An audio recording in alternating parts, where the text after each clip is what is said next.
ሰው እርስ በራሱ ሶሻል ጀስቲስ ምናምን አካባቢ ራሱ እንደዚህ አይነት ፍሪ ዊል እንደሌለው ምናምን አይነት ነገር ነው። እሱ ግን ስህተት ነው። ግን ከእግዚአብሔር የእግዚአብሔርን ፍቃድ ከማድረግ አንጻር ከሆነ ሰው ክፉ ከመሆኑ አንጻር ከሆነ ኦፍኮርስ መጽሐፍ ቅዱሳዊ ነው ይሄ። በራሱ የሰው ልጅ መልካምን ነገር ሊያደርግ አይችልም ያለ እግዚአብሔር። በራሱ የሰው ልጅ በራሱ ያለ እግዚአብሔር የሆነ ከሆነ በጭራሽ መጥፎ ነው። አይ ያለ እግዚአብሔር የሰው ልጅ መልካም ነው፣ ከእግዚአብሔር ውጪ ሆኖ መልካም ነው የሰው ልጅ የሚል ከሆነ ግን which is በኤፌሶን ካውንስልም የተወገዘውን በካርቴጅም ካውንስል የተወገዘውን ፔላጂየስም መሆን ነው። ሰው በራሱ የሰው ልጅ በራሱ ያለ እግዚአብሔር መልካም ነው ብሎ የሚያምን ከሆነ ያለ እግዚአብሔር በእግዚአብሔር ውስጥ ካልሆነ በስተቀር በእግዚአብሔር ጸጋ ውስጥ ካልሆነ በስተቀር የሰው ልጅ ብቻ አይደለም ማንም ይሁን ከእግዚአብሔር ውጪ ከሆነ እግዚአብሔር ጋር ካልሆነ መልካም ሊሆን አይችልም። ይሄንን ደግሞ መጽሐፍ ቅዱስ ራሱ ሮሜ ምዕራፍ 8 ቁጥር 7 ላይ ዘፍጥረት ምዕራፍ 6 ቁጥር 5 ላይ በግልጽ ቋንቋ ያስቀምጣል። ሰው ከሰው ሲለይ የሰው ልጅ በራሱ መጽሐፍ ቅዱስ ያስቀምጠው ምንድነው የሚለው? ሰው በቃ ፈጽሞ ክፉ እንደሆነ አየ ነው የሚለው። ከልጅነቱ ከታናሽነቱ ጀምሮ የሰው ልጅ ፈጽሞ ክፉ እንደሆነ አየ ነው የሚለው። በቃ ከእግዚአብሔር ጋር ነው መልካምነት። ምክንያቱም ያዕቆብ ሲናገር በጎ ነገር ስጦታ ሁሉ ከላይ ከሰማይ አባት ነው ይላል። በጎ ነገር ያለው ከእግዚአብሔር ጋር ብቻ ነው። እግዚአብሔር ነው እውነተኛው በጎነት። ጌታ ኢየሱስን ያ ታላቁ ማን ነው ወጣቱ ባለሀብት መጥቶ ቸር መምህር ሆይ ሲለው ምንድነው ያለው? ለምን ቸር አልከኝ? ከእግዚአብሔር በቀር ቸር ማንም የለም ነው ያለው።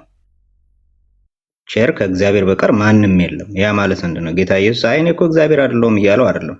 የሰው ልጅ ቸር እያለ ስለሆነ የሰው ልጅ መልካም እያለ ስለሆነ ነው። የሰው ልጅ ያለ እግዚአብሔር መልካምነት የለውም። የሰው ልጅ ብቻ አይደለም ምንም ፍጥረት ይሁን ከእግዚአብሔር ውጪ መልካምነት የለም። በቃ መልካምነት ያለው ከእግዚአብሔር ጋር ብቻ ነው። ከዛ ውጪ ሲሆን ግን መልካምነት የለውም። ኦፍ ኮርስ ያ መጽሐፍ ቅዱሳዊ ሐሳብ ነው። ከእግዚአብሔር ጋር ሲሆን ያ የሰው ልጅ መልካም መሆን ይችላል ከእግዚአብሔር ጋር በራሱ አይደለም። ቸር ከእግዚአብሔር በቀር ማንም ስለሌለ፣ መልካም ከእግዚአብሔር በቀር ማንም ስለሌለ፣ መልካምነት የባህሪው የሆነ እግዚአብሔር ስለሆነ ሌላው መልካምነትን ከእግዚአብሔር በጸጋ ይካፈላል። ከእግዚአብሔር በጸጋ መልካምነትን ይካፈላል እንጂ በባህሪው መልካም የሆነው እግዚአብሔር ብቻ ነው። ባህሪው የሆነች መልካምነት በራሱ ባህሪው የሆነች እግዚአብሔር ብቻ ነው። ከዛ ውጪ ያለው በሙሉ ከእግዚአብሔር በጸጋ ይካፈላል እንጂ የባህሪው አይደለም መልካምነት። ቸር ከእግዚአብሔር በላይ ከእግዚአብሔር በቀር ማንም ስለሌለ፣ አልበለዚያ ግን የሰው ልጅ ከእግዚአብሔር ከተለየ ምን ይለዋል? ከታናሽነቱ ጀምሮ ፈጽሞ ክፉ እንደሆነ አየ ነው የሚለው መጽሐፍ ቅዱስ። ያ መጽሐፍ ቅዱስ ነው፣ መጽሐፍ ቅዱሳዊ ነው። የሰው ልጅ በፍቃዱ በራሱ መልካምነትን ሊያደርግ ይችላል ወይ? ያም ራሱ የሰው ልጅ እርስ በርስ ራሱ የሚያደርገው እንትን በእግዚአብሔር ጸጋ ነው። የትኛውም መልካምነት ቢያደርግ ከእግዚአብሔር የተሰጠው ጸጋ ነው። የትኛውም መልካምነት የሰው ልጅ ሲኖረው ስናይ እርስ በርስ እንኳን የሰው ልጆች መልካም ሲደራረጉ ስናይ አንድ ሙስሊም እንኳን መልካም ነገር ሲያደርግ ከእግዚአብሔር ተሰጥቶት እንጂ ከራሱ መልካም ሆኖ አይደለም ክርስቲያን ቀርቶ ማለት ነው። እግዚአብሔር ለሰው ልጆች በሙሉ የሰጣቸው መልካምነት አለ። ከዛ የተነሳ ሊያደርጉት ይችላሉ። ከዛ ውጪ ግን ከእግዚአብሔር ውጪ ሆኖ መልካም መሆን የሚችል የለም። ግን አሁን ቆይ የራሱ ነጽ እንትን የለውም ማለት እኔ አሁን የእግዚአብሔርም እርዳታ ወይ ደግሞ ፍቃድ ተጨምሮበት እኔ የራሴ እንትን የለኝም፣ የራሴ ነፃ ፍቃድ የለኝም። ኦኬ፣ ነፃ ፍቃድ ስትይ ከእግዚአብሔርን ለመምረጥ ከሆነ የለም ከእግዚአብሔር ውጪ የሆነ እግዚአብሔር ራሱ ካልሰጠች በስተቀር። ለምሳሌ ኤፌሶን ምዕራፍ 2 ላይ ምን ይላል? ሰው በእምነት በኩል በጸጋው እንደው በጸጋው ይጸድቃል ካለ በኋላ ይህም ይላል የእግዚአብሔር ስጦታ ነው እንጂ ከናንተ አይደለም። ይህም የሚለው ይህም ስጦታ የሚለው የእግዚአብሔር ስጦታ ነው የሚለው ከእምነት ጀምሮ በጸጋው ደግሞ እስከ መጽደቅ ድረስ ያለው በቃ ከእናንተ አይደለም ይላል። ዲፕሪቪቲ ታምናለህ እንዴ? ከናን አልገባኝም። ያ ኦፍ ኮርስ ቶታል ዲፕሪቪቲ ማያምን ፕሮቴስታንት አለ ሰው ቶታል ዲፕሪቪቲን የሚያምነው ካልቪኒስት ናቸው። አሁን ላይ ከረንትሊ ሉትራኖችም ያምናሉ። ሉተር ያው ላተር ነው የሚያምነው። ከዛ ውጪ ቶታል ዲፕሪቪቲን የሚያምን አለ ፕሮቴስታንት ውስጥ። እስኪ እነማን ናቸው ቶታል ዲፕሪቪቲን የሚያምነው? ቶታል ዲፕሪቪቲ በነገራችን ላይ የሁሉም የፕሮቴስታንት በሙሉ እምነት ነው። የፕሮቴስታንት በሙሉ እምነት አይደለም፣ የሁለቱ ብቻ ነው አይደለም። ሰሙ እሺ በለሽ ሙሉ ወንጌል ቶታል ዲፕሪቪቲን ታምናለች? ያ ኦፍ ኮርስ። እስኪ ያሳየኝ፣ መረጃ ያሳየን።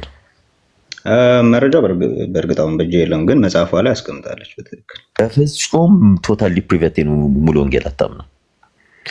ፔንቴኮስታል በሙሉ በቶታል ዲፕሪቪቲ ያምኑ። እኔ አሁን በቱሊፕ ያምናሉ። ሙሉ ወንጌላውያን በቱሊፕ ያምናሉ። አይ ቱሊፕ አይደለም ያልኩ፣ ቶታል ዲፕሪቪቲ ላይ ነው። ቱሊፕ ወደዚህ ምን ቶታል ዲፕሪቪቲ ምን ማለት ነው? ቶታል ዲፕሪቪቲ ማለት ሙሉ ብክለት ማለት ነው። የሰው ልጅ ሙሉ ለሙሉ ተበክሏል በኃጢአት ማለት ነው። ዲፕራይቭድ ሆኗል ነው አይደል? አጠቃላይ ውድቀት አይደል? ያ ስለዚህ በብሉይ ኪዳንም የሰው ልጅ ምንም የሚባል ነፃ የሚባል ፈቃድ የለውም ነው። ምንም የሚባል ማለት ነው። ቶታል ዲፕሪቪቲ ማለት የሰው ልጅ ኮምፕሊት ኮረፕሽን ውስጥ ወድቋል ማለት ነው። ያ ኮምፕሊት ኮረፕትድ ነው። ይሄ የፕሮቴስታንት ስለዚህ ነፃ ፈቃድ የሚባል ነገር የለውም ማለት ነው። በብሉይ ኪዳንም ነፃ ፈቃድ ስትል እያልክ ያለኸው ለምሳሌ ሶሻል ጀስቲስ። ቶታል ዲፕሪቪቲ ማለት የሰው ልጅ ሙሉ በሙሉ ነፃ ፈቃዱን አጥቷል ማለት ነው። ሌላ ዲፊኒሽን የለውም እኮ። ማንሰማማ ከሆነ ምንም ማውራት ጥቅም የለውም። አይ ኖርማሊ ዲፊኒሽኑ እየነገርኩ ነው። አለመሰማማት ሳይሆን ቶታል ዲፕሪቪቲ ዲፊኒሽኑ ይሄ ነው። እንዲህ ብሎ ሁሉም ፕሮቴስታንት ትምህርቱ ነው እያልከን ነው? ያ የሁሉም ፕሮቴስታንት ትምህርት ነው። ሰሙ እስኪ ኤቪደንስ ስጠን ከሉትራንና ከካልቪኒስቶች ውጪ አንድ የምታውቀው። ለምሳሌ የኛ የራሳችን ቶታል ዲፕሪቪቲ የእናንተ አንግሊካን አይ ቲንክ ሜቶዲስት ነው አይደል? ያ እስኪ ስጠን ቶታል ዲፕሪቪቲ እንትን ሜቶዲስቶች ያምናሉ የሚለውን ትምህርት ኤቪደንስ ካለ እና እንክፈተው እዚህ። ኦኬ ቆይ እኔ ላውጣልህ፣ ችግር የለውም ጠብቀኝ። እሺ ቆይ እስከዛ ግን አሁን ቅድም ከናን ነፃ ፍቃድ ማለት እኔ የራሴ መልካሙንም ምንድነው መጥፎንም ለማድረግ የራሴን ነፃ ፍቃድ ከሌለኝ ታዲያ ማለት እሺ ቆይ መጨረሻ ላይ ችግር የለውም፣ መጨረሻ ላይ እናወራለን። ያ ችግር የለውም ጠይቂ፣ እስከዛ እያወጣው ማውራት እችላለሁ። እሺ ማለት ቆይ አሁን ከናን ለምሳሌ አንተ በክርስቶስ ኢየሱስ ስታምን ነፃ ፍቃድን ተጠቅመ ነው ወይስ ላይክ እግዚአብሔር እንትን ስላለልህ ነው? ምንድነው ስለመረጠክ ነው? ክርስቶስን ስትቀበል በራስ ፍቃድ ነው ወይስ እንዴት ነው? ላይክ ወይ ደግሞ ይቅርታና ተወስኖብህ ነው ወይስ? በእውነት ስላልገባኝ ነው ከናንዬ። ያ መጀመሪያ ምን አለ መሰለሽ የሰው ልጅ መጽሐፍ ቅዱስ ቆይ ካለሽ ዘፍጥረት ምዕራፍ 6 ቁጥር 5 እና አንብቢ። እሺ ምዕራፍ 6 ቁጥር 5። እሺ ኦኬ እንደዚህ ይላል። እግዚአብሔርም የሰው ክፋት በምድር ላይ እንደበዛ የልቡ ሐሳብ ምኞትም ሁልጊዜ ፈጽሞ ክፉ እንደሆነ አየ። የማን ነው የልቡ ሐሳብ ፈጽሞ ክፉ የሆነው? የሰው የልቡ ሐሳብ ፈጽሞ ክፉ ነው ይላል። እሺ ሮሜ ምዕራፍ 14 ደግሞ አውጭልኝ። እሺ ሮሜ ምዕራፍ 14 ቁጥር 29። እሺ ቁጥር 29 አለ የመጨረሻው ማለት ነው። የመጨረሻው። እሺ ኦኬ ወደ ሮሜ ሰዎች ምዕራፍ 14 ቁጥር እኔ ጋር እስከ 23 ነው።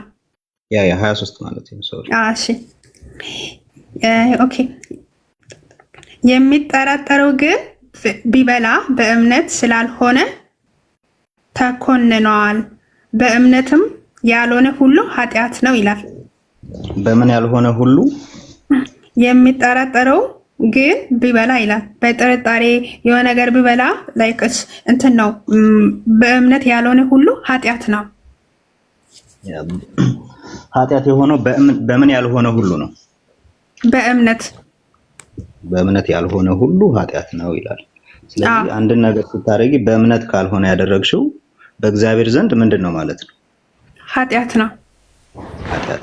ስለዚህ የሰው ልጅ የሚያደርገው ከእግዚአብሔር ውጭ አውዱ እንደዛ አይደለም። ከናን በፍጹም አንተ አሁን እያልክ ያለው በፍጹም አልተግባብቶም የሆነ ነገር ነው። እና የኔ ጥያቄ ላይ ፎከስ ያርግና ያመልስልን። ከከን ወይ መጨረሻ ላይ ይጠይቃል። ስሙ ጣልቃ እኔ እሷ ጋር እያወራሁ ጣልቃ የምትገባ ከሆነ አይ ኖርማሊ እኔ የጠየቅኩህ ጥያቄ ትዊስት እያደረገ ስለሆነ አሁን የምጠቅሰው ጥቅስ ላይ ሁሉ ልጠይቅ። በቃ አንተን እንትን በልልኝና አሁን የምጠቅሰው ላይም ጥያቄ ስለሚያስነሳ ነው እኮ። ችግር የለውም ትጠይቃለህ ወደኋላ። እሷን ላውራት። አሁን ጥያቄ ካለ መጠየቅ ትችላለህ ወደኋላ፣ ችግር የለውም። ቆይ ስሙ ያንተን እያወጣ ነው እኮ እስከዛ ነው። እሺ ከናን በእምነት ያልሆነ ይላል ሁሉ ኃጢአት ነው። ያ በእምነት ያልሆነ ሁሉ ከምን የተነሳ ነው? ከመብልም እንኳን አንጻር ብናየው የመብልን አንስቶ ኦኬ፣ ከዛም አንጻር ለምንድን ነው እንደዚህ ያልኩት ግን ሲል ነው። ለምንድን ነው እንደዚህ ያልኩት? በቃ በእምነት ያልሆነ ነገር ሁሉ ኃጢአት ነው ነው። ይሁን አንዳንዱ አላለም፣ ከዚህ አንጻር ብቻ አላለም። በእምነት ያልሆነ ሁሉ ነው ያለው። በቃ በእግዚአብሔር ዘንድ ከእግዚአብሔር ጋር ያልሆነ ነገር ሁሉ ኃጢአት ነው። በቃ ከእግዚአብሔር ውጭ ነው። ልክ ነህ። ከኔ ልክ ነህ እኮ ግን አሁን ይሄ ከነፃ ፍቃድ ጋር ምን አገናኘው? ማለት እኔ እኮ በክርስቶስ ኢየሱስ ሳምን የራሴ እኮ ነፃ ፍቃድ አለኝ አይደል? ማለት የራሴ ፍቃድም አለ የእግዚአብሔርም አለ አይደል? አንድ ነገር ተግባብተናል አይደል? አሁን ዘፍጥረት ላይ ያየነው የሰው ልጅ ሰው ከታናሽነቱ ጀምሮ ፈጽሞ ክፉ መሆኑን ተግባብተናል። ፈጽሞ ክፉ ነው። ያለ እግዚአብሔር ወይም ደግሞ ያለ እምነት የተደረገ ነገር ሁሉ ኃጢአት መሆኑን ተግባብተናል። ትክክል። በቃ ስለዚህ ቶታል ዲፕራቪቲ ማለት እሱ ነው። ሰው የሚያደርገው ከእግዚአብሔር ውጭ የሚያደርገው ማንኛውም ነገር በእምነት ካልሆነ ከእግዚአብሔር ጋር ካልሆነ ኃጢአት ነው። ከዛ በተጨማሪ ደግሞ አረ ቶታል ዲፕሪቪቲ እንደዚህ አይደለም። ከነአን አይ ቲንክ ዲፊኒሽኑን አልተረዳውም። የኔን አሁን ሴና አትግቢ፣ በቃ የኔን ይመልስልኝ። ምክንያቱም በአንቺ አስታኮ የኔን እያወራ ስለሆነ የኔን አሳየን። ምክንያቱም አንተ የምታወራው ነገር ኮምፕሊትሊ ሮንግ የሆነ ነገር ቶታል ዲፕሪቪቲ አንተ ስለምታወራው አሁን ስላወራው አያናገርም። ስለዚህ አሁን ያንተ መረጃህን አሳየንና እዛው መረጃህ ላይ እናነበዋለን ማለት ነው። በቃ ሰው አሁን እኔ አንተ ጋር ለማውራት ፈቃደኛ አይደለሁም።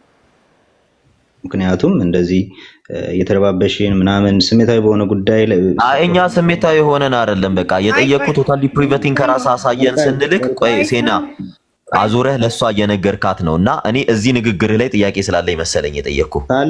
እኔ እያወራሁ ያለሁት አሁን ሴና ጋር ነው፣ አንተ ጋር አይደለም። ያንተን እያወጣሁ ነው። ሰው ያንተ እኮ ገና አልወጣም እኮ ገና መረጃውን እያወጣ ነው እኮ አይደል? እያወራ ያለው እኮ ሴና አሁን እኔ የጠየቅኩትን ጥያቄ እኮ ነው ከአንቺ ጋር እያወራ ያለው። ችግር የለውም። መረጃውን የራሱን ትምህርት ከፍቶ አብሮ መመለስ ይችላል። ያ ከፍቶ አብሮ መመለስ ይችላል። ቀላል ነገር እኮ ነው። ኦኬ እኮ እያወራሁ ያለሁት አሁን ሴና እየጠየቀችኝ ነው። እሱን ደግሞ እያወራሁ ያለሁት ከእሷ አንጻር ነው፣ ከእሷ ጥያቄ አንጻር ነው። ከአንተ ጥያቄ አንጻር ደግሞ መልስልሃለሁ አልኩ አይደል? ግን እዚህ ጋር ግን ሲና አንድ ነገር ብታጠራ ከናን አንተን በያዘች አያያዝ ላይ ሲናዬ፣ አንቺ ኢየሱስን የተቀበልሽው በወንጌሉ ተማርከሽ ነው ወይስ እንዳይፈረድብሽ ፈርተሽ ነው? አይ እኔማ ለመዳን ነው። ለመዳን እኮ በወንጌሉ ተማርከሽ ነው ወይስ እንዳይፈረድብሽ ፈርተሽ ነው ክርስቶስን የተቀበልኩ ያልሽው? ክርስቶስንማ ለመዳን ነው እኮ አይደል? የዘላለም ሕይወት ለማግኘት ነው የተቀበልኩት። ስለዚህ በወንጌሉ ተማርከሽ ነው እንጂ እንዳይፈረድብሽ ፈርተሽ አይደለም። አልገባኝም። ምን አይነት ጥያቄ? እሺ አንቺ ያው ወንጌሉ ማለት ለመዳን ነው፣ ስላዳነ ነው፣ ምንም ጥያቄ የለውም። አንቺ ኢየሱስን ተቀበልኩ ያልሽው ቅድም በወንጌሉ በምስራች ቃል ተማርከሽ ነው ወይስ ፍርድን ፈርተሽ ነው? እሺ ሴና መጽሐፍ ቅዱስ ይዘሻል? ቆይ አንዴ ብፁዕ አንተ እሱ ጋር ይሄን አንድ ላይ ቀጥሉ። ሴና ኦሪት ዘዳግም ምዕራፍ 30 ቁጥር 19 አንብቢልን እስከዛ እሱ እስኪያወጣ። ኦሪት ዘዳግም ምዕራፍ 30 ቁጥር 19 ቆይ ከናን ያወጣ ነው አይ ቲንክ መረጃው። አይ እስኪ ከፍት ድረስ አንቺ ይሄን አንብቢልን። እሺ ኦሪት ስንት ነው ያልከኝ? ኦሪት ዘዳግም ምዕራፍ 30 ቁጥር 19 ላይ እንግዲህ የብሉይ ኪዳን እግዚአብሔር የነጻ አምላክ እንደሆነ እናሳያችሁና ተራ በተራ እንሄዳለን። እሺ ቆይ መጀመሪያ እሱ ያመጣው መረጃ እኔና ከዛ ወደ አንተ እንሄዳለን። ሰው እሺ Armenians of the Heart, the subject of this book is the original Armenian of Armenius, Wesley, which is our father. መጀመሪያ የሜቶዲስት መሆኑን ታሳየናለህ? የምታሳየን ጽሁፍ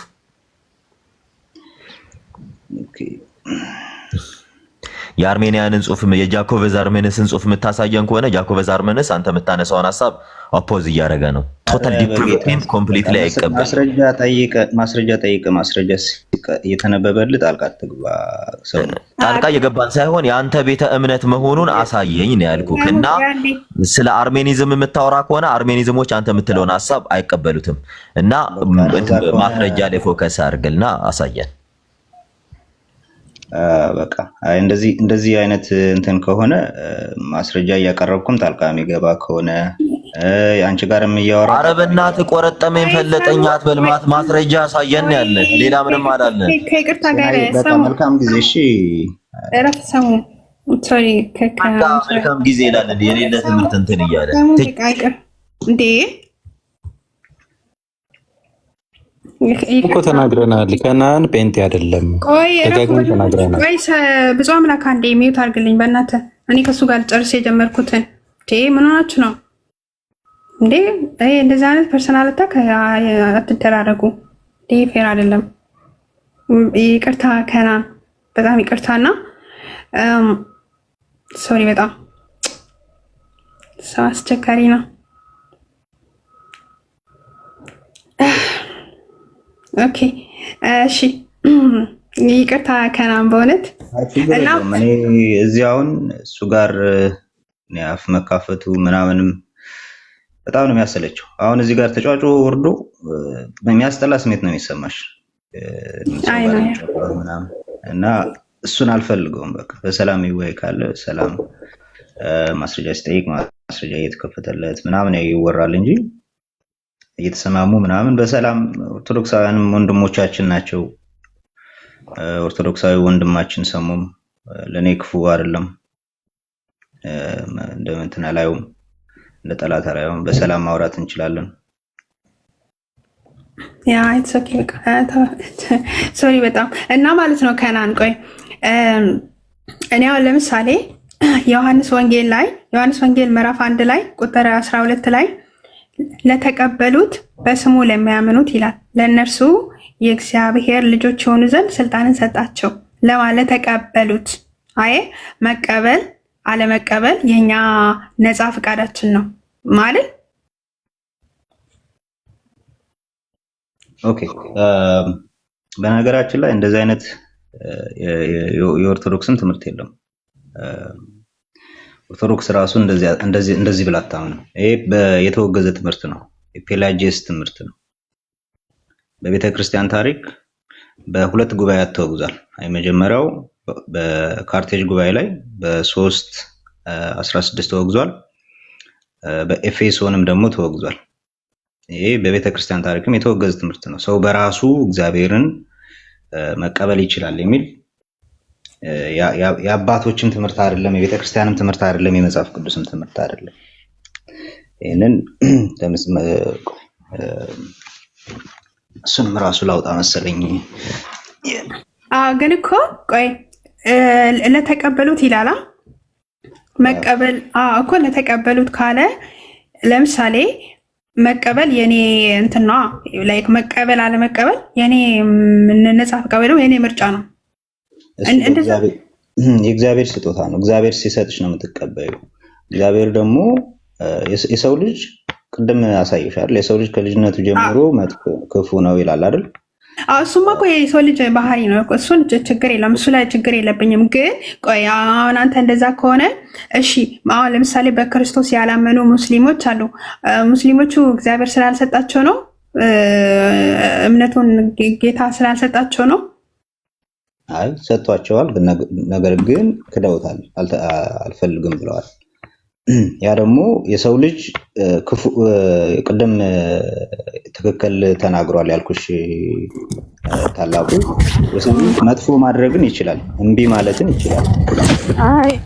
መጥፎነት የሰው ልጅ መጥፎነት እንትኑ ነው፣ ባህሪው ነው። በቃ ከታናሽነቱ ጀምሮ ክፉ ነው እንደሚል እግዚአብሔር ቃል ቅድም ያየለው ማለት ነው።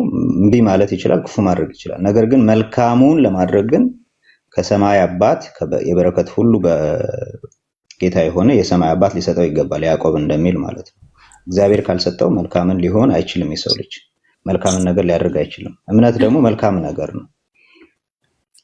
እንዴት ነው ታዲያ ከናን እዚህ ጋር ነፃ ፈቃድ የሰው ልጅ በነፃ ፈቃዱ ነፃ ፈቃድ የሚጠቀምበት? እየሰማሁ እኮ ነው የጠየቅኩ ነው በማለት ብዬ ነው። ቆይ ዴቭ ከኔ ጋር አንዳንዴ ፔሸንቱን ሰው በማስጠየቅ እኮ አያናድድም። እኔ ምን አልኩ? ዝም ብዬ ነበር አሁን የጠየቅኩት። ሲጨርስ ትችላለህ አይደል እንዴ? እሺ ግን አይዞህ አትበሳጭ። እኔ አንተን ለማናደድ አይደለም፣ እኔ ለመጠየቅ ነው። ችግር የለም። እኔ ልጨርስና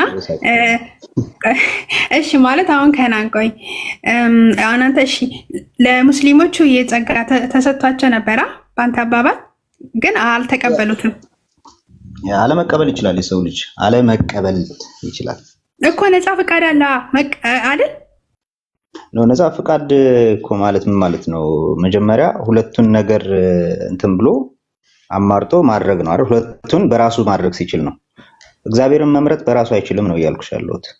እግዚአብሔርን መምረጥ በራሱ ከቻለ እሱ በቤተክርስቲያንም የተወገዘ ትምህርት ነው። ፔላጂየስ የተወገዘው በዚህ ምክንያት ነው። የሰው ልጅ እግዚአብሔርን በራሱ መምረጥ ይችላል። የሰው ልጅ በራሱ በጎ መሆን ይችላል፣ ምርጫ ስላለው፣ ነፃ ምርጫ ስላለው ስላለ ነው በቤተክርስቲያን የተወገዘው። ይሄ አንደኛ የተወገዘ ትምህርት ነው። በኤፌሶንም ጉባኤ በካርቴጅን ጉባኤ የተወገዘ ትምህርት ነው። ሁለተኛ ደግሞ የሰው ልጅ እምቢ ማለት ስለሚችል እግዚአብሔር ሲሰጠው እምቢ ሊል ይችላል። እምቢ ማለት ይችላል ማለት ግን ክፉነቱን ነው የሚያሳየው። እግዚአብሔርን እምቢ ማለት ክፉነት ነው።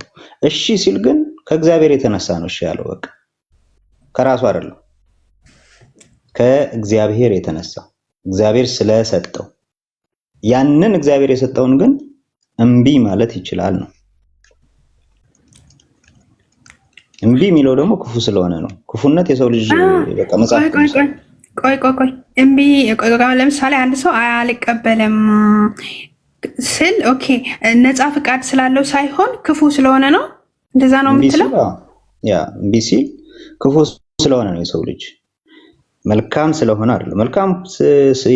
የሆነ መልካም ነገር ሲያደርግ የሰው ልጅ ከእግዚአብሔር የተነሳ ነው። አሁን ኤፌሶን ፊልጵስዩስ ምዕራፍ 2 ቁጥር 11 ላይ መዳናችሁን ፈጽሙ ይልና ወዲያው ደግሞ ራሳችሁ አይደላችሁም የምትፈጽሙ ሲል መፈለጉንም ማድረጉንም በእናንተ የሚሰራ እግዚአብሔር ነው ይላል።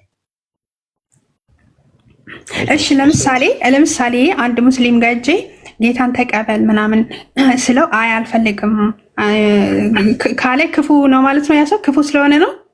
ያ እግዚአብሔርን መካድ ከዛ በላይ ክፉነት የለም እኮ። እግዚአብሔርን ከመካድ በላይ ክፉነት የለም። የመጨረሻው ክፉነት የፈጠረውን እግዚአብሔርን የተከፈለለትን ዋጋ እምቢ ማለት ነው። የመጨረሻው የክፉነት ጥጉ። በሌላ ነገር ክፉ አይደለም እያልኩሽ አይደለም። የክፉነት ጥጉ ግን ክርስቶስን መካድ ነው። ክርስቶስን አልቀበልም ማለት ነው። እኮ ግን እኮ ከናንዬ አሁን ክርስቶስን መቀበል አለመቀበሉ እኔ አሁን እኔ ከነፃ ፍቃድ ጋር ነው እንጂ እንትንም ማያያዘው እንጂ እኔ ላይክ አሁን አንተ እንዳልከው ክፉ ነው ብዬ አንተን አይደለም። ላይክ አሁን ለመሰለክ አሁን ለምሳሌ በጣም ጥሩ ሙስሊሞች አሉ እኔ የማውቃቸው በጣም በቃ ደግ አይ እሱን አይደለም እያልኩሽ ያለው። ቅድም እኮ ነገርኩሽ የሰው ልጅ ሶሻል ጀስቲስ የሚባል ነገር አለ። ሶሻል ጀስቲስ ማለት ምን ማለት ነው? በቃ የሰው ልጆች እርስ በራሳቸው ለልጆቻቸው፣ ለጎረቤታቸው መልካም ላደረጉላቸው መልካም ሊሆኑ ይችላሉ። እሱን አይደለም እኛ እያወራን ያለ ነው።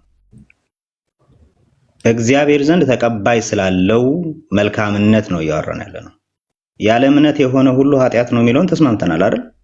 አዎ ትክክል። አውሱማ በቃ ያለ እምነት የሰው ልጅ ሌሎች መልካም ሲደረግላቸው ክርስቲያኖች መልካም ሲያደርጉ ምን እንዲያደርጉ ነው የታዘዙት? ክፉ ለሆነባችሁም መልካም አድርጉ ነው አይደል? አዎ ትክክል። የሰው ልጆች ግን መልካም እንኳን የሚያደርጉት ከመልካምነት መልካም ጠብቀው ነው። የሆነ ሰው ሲያደርግላቸው ነው መልካም ለሆነላቸው ነው መልካም የሚሆኑት እንጂ ልክ እግዚአብሔር ምንድነው የሚለው የማቴዎስ ወንጌል ምዕራፍ 6 ቁጥር 40 ላይ ስታነቢው ለጠላቶቹ እንኳን መልካም እንደሆነ እናንተ ደግሞ ፍጹማን ትሆኑ ዘንድ እግዚአብሔር በጠላቶቹ ላይ እንኳን ዝናብን እንደሚያዘንብና ፀሐይን እንደሚያወጣ እናንተ ደግሞ እንደ አባታችሁ ፍጹማን ትሆኑ ዘንድ መልካምን አድርጉ ይላል። ክፉ ለሆነባችሁ ሁሉ መልካምን አድርጉ ይላል። የሰው ልጅ ግን ሌሎችን ስታያቸው አሁን መልካም ለሆነላቸው ነው መልካም የሚሆነው። ጌታ ኢየሱስ ምን ብሏል? መልካም ለሆኑላችሁ ብቻ መልካም ብትሆኑማ ምን ያደርጋል ነው ያለው። በቃ አሕዛብ ራሳቸው መልካም ለሆኑላቸውማ መልካም ይሆናሉ። መልካም ለሆኑላችሁ በዚህ ጉዳይ ላይ ያ ሶሻል ጀስቲስ ምናምን በምንለው በዚህ ነገር ላይ መልካም ሊሆኑ ይችላሉ። መልካም ለሆኑላቸው በሱ ጉዳይ አይደለም እያወራን ያለነው። ነገር ግን በእምነት የሆነውን ነገር ግን በእግዚአብሔር ዘንድ ኃጢአት የሆነ ነገሮች አሉ። በእምነት ስለሆነ ማያደርጉት በእግዚአብሔር ዘንድ ኃጢአት ነው፣ ክፉ ነው። በእምነት ያልሆነ ሁሉ ኃጢአት ነው ስለሚል እሺ ግን እውነት ለምን አንድ ጥያቄ ልጠይቅ ፈቃደኛ ከሆነ? ያ እሺ አዲስ እግዚአብሔር ይስጥልኝ፣ እግዚአብሔር ያክብር። ይሄ አሁን በእምነት የሆነ ነገር ሁሉ አይደለ ጽድቅ ነው፣ በእምነት ያልሆነ ነገር ሁሉ ኃጢአት ነው ብለናል። ያንን እንትን ምንድነው ያንን ፎሎ የምናደርገው? ለምሳሌ በእምነት የሆነ ነገርን የምንሰራው ወይም ደግሞ የማንሰራው እግዚአብሔር ስለፈቀደ ስላልፈቀደ ነው ማለት ነው። በእምነት የምንሆነው እግዚአብሔር ስለመረጠኝ ነው፣ አንተ በእምነት ትሆናለህ ብሎ ስለመረጠኝ ነው እኔ በእምነት መልካም መሆነው ወይም ጽድቅ መሆነው። አይ ያኛውን ደግሞ አይ አንተ አትሆንም ስላለው ነው ማለት ነው ነፃ ፍቃድ የለም ስንል። አይ እንደዛ አይደለም። ነፃ ፍቃድ የለም ስንል ምንድነው? በቃ በእግዚአብሔር ዘንድ ለምሳሌ ሮሜ ምዕራፍ 8 ቁጥር 4 እስኪ 4 ጀምሮ አንብቤልኝ እስኪ ሴና እኔ ጋር መጽሐፍ እንደገባ ችግር የለውም። ቸርች ጥያት መጥቼ ይሁን አላውቅም፣ መጽሐፍ ቅዱስ ማግኘት አልቻልኩም። እሺ ሮሜ ስንት ነው ያልከው? ምዕራፍ 4 ቁጥር እስኪ 7 አንብቢ። እሺ ኦኬ፣ እንዲህ ይላል አመጻቸው የተሰረየላቸው ኃጢአታቸው የተከደነላቸው። ወይ ምዕራፍ 4 ነው እንዳልኩሽ፣ ምዕራፍ 8 ማለት ነው። ሶሪ እሺ፣ ይሄ ምዕራፍ 4 ነው። እሺ ምዕራፍ 8 ቁጥር 7 ያ እሺ። ስለ ሥጋ ማሰብ በእግዚአብሔር ዘንድ ጥል ነውና ለእግዚአብሔር ሕግ አይገዛምና መገዛትም ተስኖታል። ያ ማን ነው መገዛት? ለእግዚአብሔር ሕግ መገዛት የተሳነው ሥጋ ወይም ሰው። በቃ ስለ እግዚአብሔር ሕግ መገዛት ተስኖታል ሲል ስለ ሥጋ የሚያስብ ሰው ያ ስለ ሥጋ ማሰብ ሞት ነው። ለምንድን ነው ሞት የሆነው?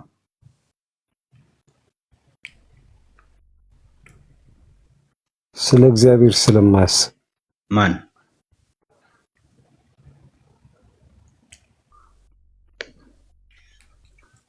ሥጋ ነው የሚለው አይደል? ሥጋ ማለት ሰው ነው። በነገራችን ላይ በሥጋ ሁሉ ላይ መንፈሴን አፈሳለሁ ሲል በሆሴዕ ላይ በሰው ላይ ማለቱ ነው። ሥጋ ሲባል የሆነ የተንጠለጠለ ልኳንዳ ላይ የተንጠለጠለ እንትን አድርገን ማየት የለብንም። የሆነ ሙጃ ስጋ ስለ ምድራዊ ነገር ማሰብ እንደማለት ነው። ያ እኮ ስለ ሰው እየተናገረ ነው። ከላይ ጀምረ ስታየው መንፈሳዊ የሆነ ሰው ከእግዚአብሔር የተወለደ ነው ይላል። ከእግዚአብሔር የተወለደ ሰውና ከእግዚአብሔር ያልተወለደ ሰው እያወራ ነው። መንፈሳዊ የሚባለው ሰው ከእግዚአብሔር የተወለደ ወይም ደግሞ የእግዚአብሔር ልጅ የሆነ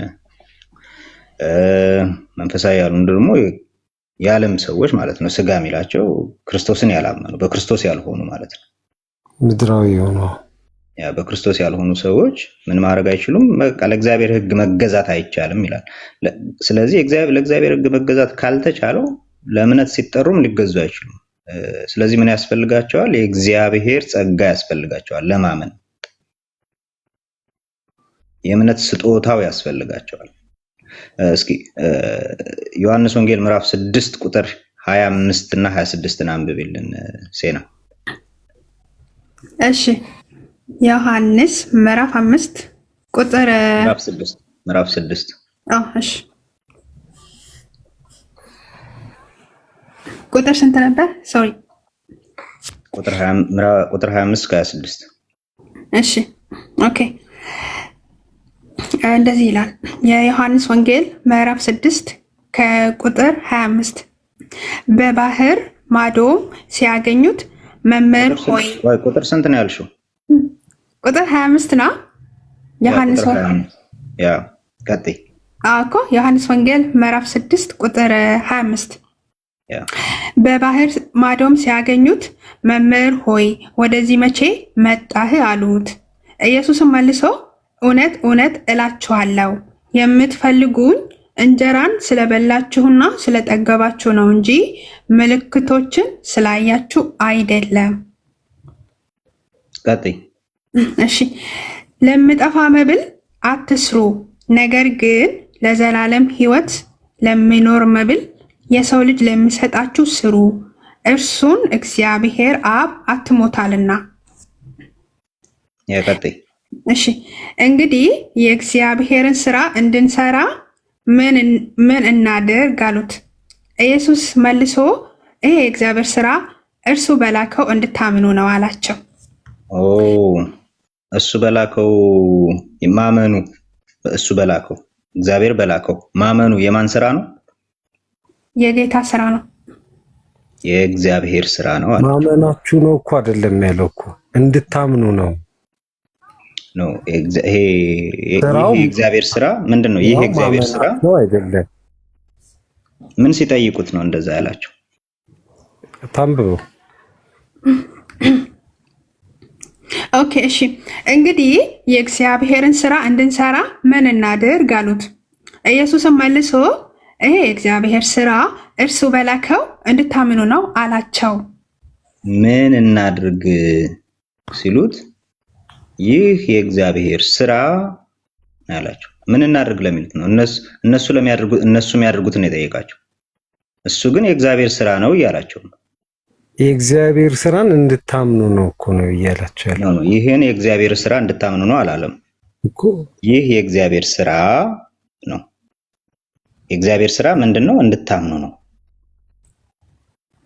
እግዚአብሔር የሚሰራው እንድታምኑ ይሰራል ነው እኮ። እንድታምኑ ምን ይላል? ስራ ይሰራል። ምን ማመናቸው ላይ የጠየቁት እኮ ምን እናድርግ ለሚለው ነው አይደል? ምን እናድርግ፣ ምን እንደሚያደርጉ እየነገራቸው ነው አይደል? አሁን ለምሳሌ እኔ አንተን ምን ላድርግ ብልህ ሌላ ሰው ስለሚያደርገው ነገር አትነግረኝም። እኔ ስለማደርገው ነገር ነው አይደል የምትነግረኝ? መጥቼ ጌታ ኢየሱስ መቼም ከኔ እንትን ያነሳ አይደለም፣ ከኔ ቋንቋ ያነሳ አይደለም። እኔ ስጠይቅህ የምትመልስልኝ እኔ ስለማደርገው ነገር ነው የምትመልስልኝ። ጌታ ኢየሱስም የጠየቁት እኛ ምን እናድርግ ነው። ኦኬ ይህማ የእግዚአብሔር ስራ ነው። ይህ እንድታምኑ ነው። ይህ የእግዚአብሔር ስራ ነው። ምንድነው እሱ? እንድታምኑ ማድረግ ማለት ነው። እንዲያምኑ ማድረግ እግዚአብሔር ስራ ነው ማለት ነው። ያ በትክክል እያላቸው ያለው ምን እናደርጋሉት? እንዳያምኑ ማድረግም የእግዚአብሔር ስራ ነው ማለት ነው። አይደለም። እንዳያምኑ ማድረግ የሰው ልጅ በራሱ ክፉ ነው ስላለ መጽሐፍ ቅዱስ በራሳቸው የሰው ልጅ ክፉ ስራ ነው። እንትን ክፉ ነገሩ ሰው በምርጫው የሚያደርገው ነገር ነው። ጥሩ ነገሩ ደግሞ እግዚአብሔር ስለመረጠ የሚያደርገው ነገር ነው ልትለን ፈልገህ ነው? እግዚአብሔር ስላልመረጠ እኮ ነው መጥፎ ነገር የምታደርገው። ኖ ስላልመረጠ ስለመረጠ የሚለው እዚህ ጋር አይገባም። እዚህ ጋር የምታምነው እግዚአብሔር በአንተ ላይ ስለሰራ ነው ስላልሰራ ነው። አንተ የምታምነው እግዚአብሔር ስለሰጠህ ነው እምነቱን ብለን የምናምን ከሆነ የማያምነው ደግሞ እግዚአብሔር ስላልሰጠው ነው። አይደለም፣ ስላልሰጠው ሳይሆን የሰጠውን እምቢ ስላለ ነው የሰጠው። ስለዛ የተሰጠው ለሁሉም ነው። አንዱ በፍላጎቱ ያምናል፣ አንዱ በፍላጎቱ አያምንም ማለት ነው። ኖ ፍላጎት እዚህ ጋር የለም። በነፃ ፈቃዱ አያምንም። በፍላጎቱ አያምንም። ፍላጎቱ መካዱ ላይ ብቻ ነው። እምቢ ማለት ላይ ነው ብቻ ነው ፍላጎቱ። የሱ ፍላጎት የሰው ልጅ ፍላጎቱ ያለው የተሰጠው ለሁሉም እኩል ነው አይደል? ወንድሜ ይቅርታ አድርግልኝና አፍላፍቶ ሆንኩብህ።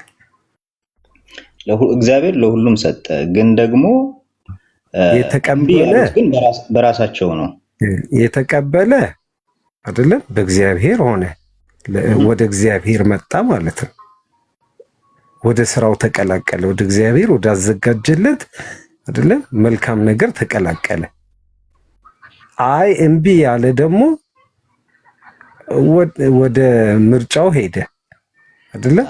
ስለዛ ይሄን በምርጫው ነው ያደረገው፣ ያህን በምርጫው ነው ያደረገው እንጂ እግዚአብሔር ላንተ ማመንን ሰጥቻለሁ ላንተ ደግሞ አልሰጠውህም አይነት ነገር እንዳይሆንብህ ብዬ እኮ ነው። አይ እንደዛ አይሆንም።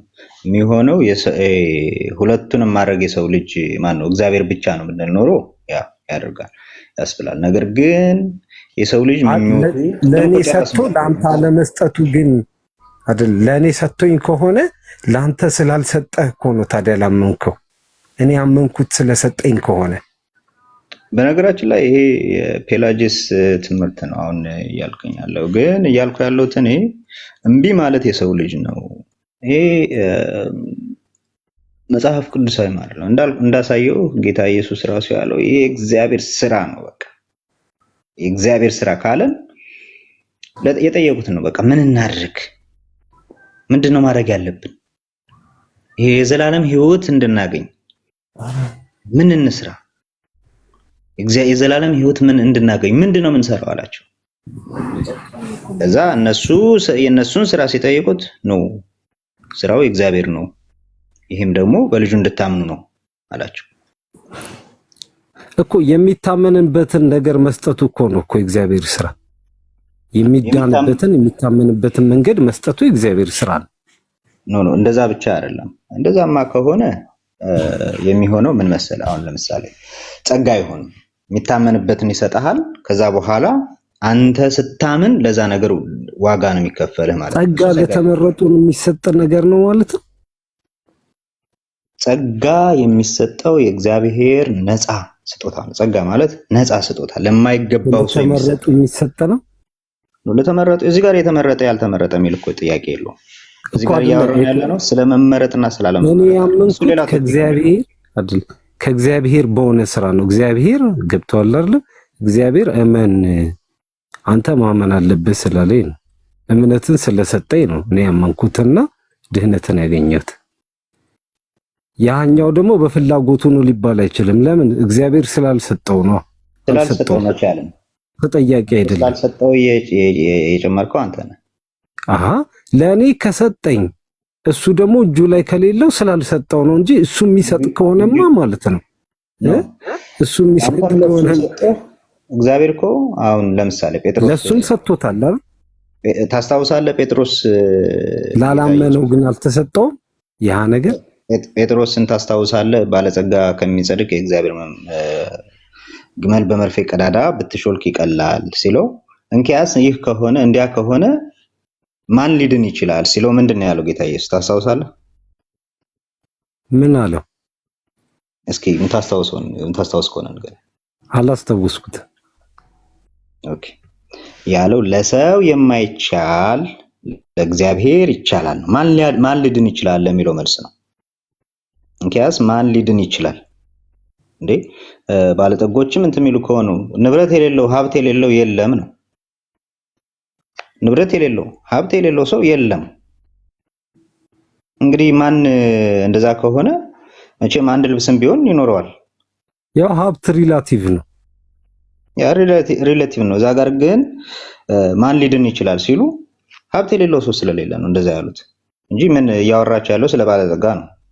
ምን ሌላው ጋር ምን አካሄዳቸው? ሀብት የሌለው ጸጋ የሌለው የለም፣ ሁሉም ነገር። ከዛ በኋላ እነሱ ራሳቸው ድሆች የነበሩ ሰዎች ናቸው። መረብ ነው ያላቸው፣ መርከብ ነው ያላቸው። እኛ ተከተልን፣ ጥለን ተከተልን አሉት። እሱም እኮ ንብረት ነው እኮ ሪላቲቭ ነው እንጂ ነገሩ እኮ እሱን ነው እያልኩ ያለሁት። በቃ ንብረት የሌለው የለም፣ ሪሌቲቭ ይሁን እንጂ ንብረት የሌለው ሰው የለም። ስለዚህ በቃ ጥሎት የሚከተለው ነገር ያስፈልገዋል። የሰው ልጅ የሚጥለው ነገር ባለጸጋ ሲል በነገራችን ላይ የሚወደውን ነገር አሁን ጥሎ መከተሉ ራሱ ፍቃድ ነው አይደል? ከእግዚአብሔር ለእግዚአብሔር ይቻላል እንዳለ ጌታ ኢየሱስ ከእግዚአብሔር ከሆነ ነው የምትችለው። ለሰው የማይቻል ለእግዚአብሔር ይቻላል እንዳለ ከእግዚአብሔር የተነሳ ነው የምትችለው። እግዚአብሔርማ ፍቃዱን እኮ ለዓለም ሁሉ ሰጠ አይደል? ልጁን አንድ ልጁን ለዓለም ሁሉ ሰጠ። ይሄ ነው ፍቃዱ። የሰው ልጅ ሁሉ እንዲድን አልፈልግም ብሎ ትቶ ከሄደ የራሱ ጉዳይ፣ ከፈለገ ደግሞ ያው የተዘጋጀለትን መንገድ ያገኛል እኮ ነው። እንደዛ ነው የመጽሐፍ ቅዱስ ዓላማ። አይ እሱ የፔላጂየስ አይ ጌታሁን መጣና አይደለም ያኔ 38 ዓመት ታሞተኛው ልትድን ትወዳለህ ወይ ነው ያለው እኮ አይደል? ያ ልትድን ትወዳለህ። እሱ ስለ ስጋ እኛ እያወራን ያለ ነው ስለ ስጋ መዳን ምናምን አይደለም። ስለ ዘላለማዊ ሕይወት እግዚአብሔርን ምሳሌ ነው አይደል? ምሳሌ ነው። ስለ ዘላለማዊ መዳኑም እሱ ምሳሌ ነው እኮ። ምሳሌ ብሎ ራንደምሊ የተደረገ ነገር አይደለም። ራንደም ማለት ምን ማለት ነው? ሰውየውን ለማዳን ራንደም አይደለም። ሰውየውን ከስጋዊ እንትን ማዳኑ ራንደም አይደለም። ግን ከስጋዊ በሽታ ማዳኑን ብቻ ለማጠየቅ የተጻፈ ነገር ነው ብለህ ነው የምታምነው? እንደዛ ነው የምታምነው አንተ? ያ ከስጋዊ ነገር እንዳዳነው ነው እዛ ጋር የሚናገር። ሌላ የሚገልጸው ነገር አለው? የስ ሌላ የሚገልጸው ነገር አለ። ሌላ የሚገልጸው ነገር አለው? የስ ሌላ የሚገልጸው ነገር አለ። ምንድን ነው? ጌታ ኢየሱስ ሁሉን ቻይ መፈወስ የሚችለው ለሰው ልጅ ሰላምን የሚሰጠው ለሰው ልጅ ፈውስን የሚሰጠው እርሱ መሆኑን ይገልጣል። መሲሁ እርሱ መሆኑን ክርስቶስ መሆኑን ዘላለማዊ ሕይወትን ራሱ ዘላለማዊ መዳንን የፈወሰው ነገር አይልማ። እዛ ጋር ዘላለማዊ ነገር ጋር አይልም። በመስቀል የተሰቀሉት እኮ ሊድን የወደደው ምን አለ? ዳነ። ሊድን ያልወደደውስ አልዳንም። አንድ ናቸው እኮ ስራቸውም አንድ ነው፣ ምናቸውም ኑሯቸውም አንድ ነው። ሊድን የወደደው ጌታ ሆይ አስበኝ ያለው ያነ ያ እዛ ጋር ራሱ የምንረዳው ምንድነው? እግዚአብሔር ለሁለቱም ጸጋውን ሰጥቷቸዋል። ግን አንደኛው ካደ። አንደኛው ሲክድ በማን ነው? በራሱ ነው። ሲያምን ግን እግዚአብሔር ጸጋ ነው። በማንም ጌታ ኢየሱስ ለሰው የማይቻል ነው ብሏል እኮ። ይሄንን በቃ ለሰው የማይቻል ይሄ የእግዚአብሔር ስራ ነው ብሏል። መፈለግንም ማድረግንም በእናንተ የሚሰራ እግዚአብሔር ነው ብሏል። መፈለግንም ነው የሚል በነገራችን ላይ መፈለግንም ማድረግንም እኮ መፈለግንም ማድረግንም እኮ ለሁለቱም ሳይድ ይሰራል እኮ ታዲያ ክፉ ነገር መፈለግም ማድረግም እኮ በቃ ይሄ እንትን ነው ማለት ነው። ይሄም ከእግዚአብሔር የተሰጠ ነው ማለት ነው። በዚያውን አንተ በምትለው ኮንቴክስት ከሄድን ማለት ያኔ እኮ ያልኩ ያለሁት እሱን ነው። መፈለግንም ማድረግንም ተሰጠ ለሰው ልጅ። መጥፎ ነገር መፈለግና ማድረግም ከእግዚአብሔር የተሰጠ ነው ማለት ነው አላልኩም። እሱን አንተ ነህ እያልክ ያለው። እኔ እሱን ያልኩ አንተ በምትለው ኮንቴክስት ከሆነ መፈለግና ማድረግ አሁን እዚህ ጋር ዴፊኒሽን የለውም፣ ልዩ ዴፊኒሽን የለውም። ለዚህ ነው ለዛኛው እግዚአብሔር መጥፎ ነገር መፈለግና መጥፎ ነገር ማድረግ ይሰጣል እንዴ? ነፃነት ተሰጥቷል። መጥፎ ነገር ማድረግ ከፈለክ ማን ይከለክላል? ኦኬ እግዚአብሔር ነው። መጥፎ ነገር መፈለግና ማድረግ ከእግዚአብሔር ነው እንደ ክርስቶስ እኮ በነፃነት እንድንኖር ነፃ ወጣን ስንል እኮ ከእርሱም ገብተዋል አይደል? እርሱ ሊገዛን አይደለም፣ ሊቆጣጠረን አይደለም፣ ሊገዛን አይደለም። የመካድ ነፃነት የሰጠን እኮ ክርስቶስን ነው። ከምንድን ነው ነፃ ያወጣ? ከሰይጣን ባርነት ነው፣ ወይም ደግሞ ከኃጢአትና ከዲያብሎስ አገዛዝ ነፃ ያወጣኝ። ኦኬ ነፃ ካወጣህ ነፃ አልነበርክም ማለት ነው? ነፃ አልነበረም። ጨረስን ማለት ነው። ነፃ አልነበረም ማለት ነው ካልክ ጨረስን። አልነበረም ነው ጨረስን። ነፃ አልነበረም አልከኝ። አዎ ማን በህግ ይጸድቅ ነበር? በቃ እኮ ጨረስን። ነፃ ካልነበረ አሁን ግን በነፃነት ነው። ምንድነው በእንትን ነው ምንድነው የሚባለው? በነፃ ፈቃድ ነው መዳን። ምን በነፃ ፈቃድ ካልሆንክ ምኑን ነው ታዲያ ባንተ ነፃ ወጣህ እኮ ነፃ ግን አልነበርክም። ነፃ አልነበረም። ስለዚህ ነፃ ፈቃድ አልነበረህም ማለት ነው። አልነበረም በብሉይ ኪዳን። ስለዚህ ጌታ ነፃ ፈቃድ የሰጠህ በእንትን ነው፣ በመዳን ነው፣ ሲያድንህ ነው ነፃነት የምትወጣው። አዎ በቃ የመካድም ነፃነት የሰጠህ እሱ ነው። በቃ አለቀ እኮ። አሁን አራት ተጨባብጠን እንለያየው። ኧረ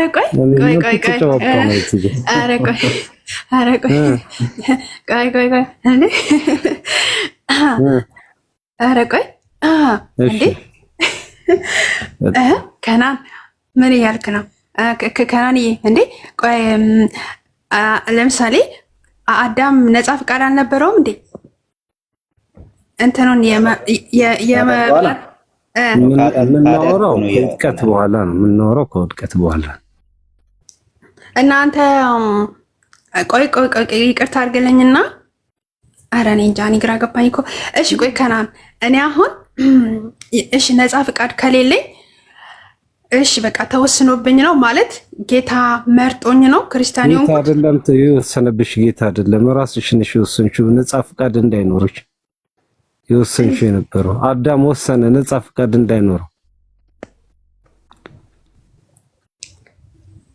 ስለዚህ 5500 ዘመናት በዲያብሎስ ዕዳና ቁጥጥር ስር ነበርሽ። ክርስቶስ መጥቶ ነፃ ወጣሽ። እኔም አንድ ጥያቄ ያለኝ ጋይስ። እሺ ሴናና አዲስ ህይወት ይጨርሱ። እሺ ከናን አንድ ጥያቄ ልጠይቅ። ቆይ እሺ ዳኒ ቆይ ዳኒ ይቅርታና፣ እሺ ቆይ አዲስ ሰው እኛ እንትን የለንም በብሉይ ኪዳንም በአዲስ ኪዳንም የራሳችን ነፃ ፈቃድ የለንም። በአዲስ ኪዳን እኮ እየነገርንሽ ነፃ ወጣ ኢየሱስ ክርስቶስ። በነፃነት እንድንኖር ክርስቶስ ምን አለ? ነፃ አወጣን። ነፃነት ማለት ምን ማለት ነው እኮ? ትክክል። ነፃነት ይኸውልሽ፣ ነፃነት ማለት መቀበልም አለመቀበልም ነፃነት ነው። ኢትስ ፍሪደም፣ ኢትስ ፍሪ ዊል አይደለም። በብሉይ ኪዳን ግን አንቺ የፈለገ ብትጸድቂ ጻድቅ ልትሆኚ አትችልም እኮ ነው እየተባልክ ያለው። አዲስ የፈለገ ስራ ቢኖርሽ ጻድቅ ልትሆኚ አትችይ። ጻድቅ ልትሆኚ ትችያለሽ፣ ጻድቅ ልትባይ ትችያለሽ አይደለም። ጽድቁንና መንግስቱን ግን አታገኝ። ወደ ሲኦል ነው የምትጋዡ አይደለም። አንድም ሰው ከብሉይ ኪዳን አንድም ሰው ወደ ገነትም ሆነ አይደለ ወደ የገባ የለም። ወደ ሲኦል ነው ሲጋዝ የነበረው። ክርስቶስ መጥቶ ነው አይደለም። ክርስቶስ ነው አይደለም ወደ ገነት የመለሰን። አንድም አብርሃም በስራ ይጸድቅ አይደለም ምን ብሏል አልኩ ቅዱስ ጳውሎስ። ግን ወደ ገነት ነው የገባው። አይ እና ታዲያ ይሄ ከዚህ በላይ ግዞት አለ እንዴ? ነፃ ፈቃዱ አይደለም ነፃ። አሁን አብርሃም ነፃ ቢሆን ኖሮ ግዞት ባይኖርበት በፈቃዱ ቢሆን ኖሮ ወደ ሲኦል ይጋዝ ነበር እንዴ? ሰላም ብያለሁ። ይቅርታ ግን ነፃና ነፃይስ አንድ ስፒሮስ አንድ እንጨርስ። ስንጨርስ ሁለት የተለያየ ነገር ችግር የለም። ከሱ ጋር አውራ ችግር የለም። ቀጥልሽ አንቺን ነው ነፃ ፈቃድና ነፃነት የተለያየ ነገር ነው። ሁለት ቆይ ይጨርሱና ከዛ ደግሞ እኔ እናንተ ቆይ ይጨርሱ። ታዲያ ይጨርሳሉ ሳይሆን ይጨርሱ። እሺ ያልኩኝ እኮ ምን ነው ከናንዬ ችግር የለውም ማለት እኔ ቱቢያንስ ይኸው ጌታ ምስክሬ ነው። ከናን ምንም አልገባኝም ማለት እኔ ኢሳይያስ ቆይ አንድ ጥያቄ ልጠይቅሽ። ኢሳይያስ ጻድቅ አልነበረም በዘመኑ? ነበረ። አመሰግናለሁ። ግን ምን አለ? ጽድቃችን የመርገም ጨርቅ ሆነ አላር? ጻድቅ ከሆነ ለምን ይሄ ጽድቁ የመርገም ጨርቅ ሆነበት? ያ እንትና ላይክ ይሄ እኮ ምን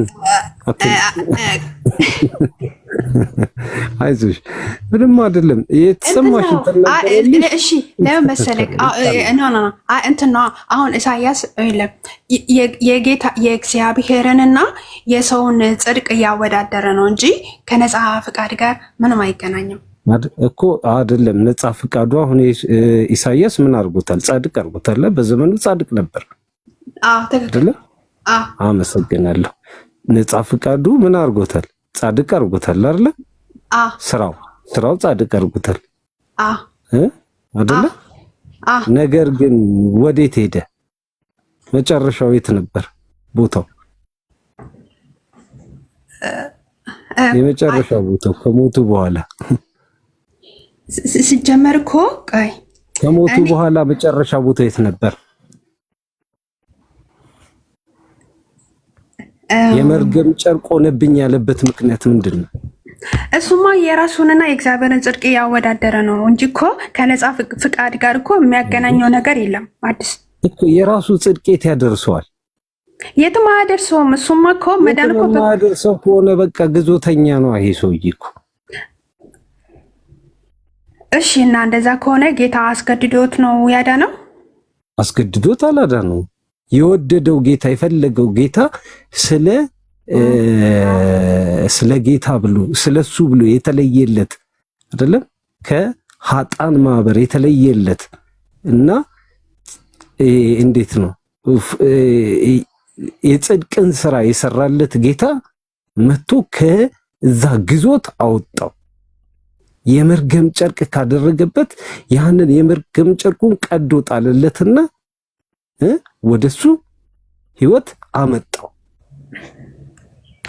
ግን እኮ ልክ ነህ እኮ ግን ደግሞ አብርሃም ያዳነው ግን ነፃ ፍቃዱና ስራው ነው። ያዳነው ነፃ ፍቃዱና ስራው ነው። እንዴ የራሱ ነፃ ፍቃድ የለውም እንዴ? አብርሃም አለው አይደል? የራሱ ነፃ ፍቃድማ ነበረው። በራሱ ነፃ ፍቃድ ሰራ። ግን ምን ፈየደለት?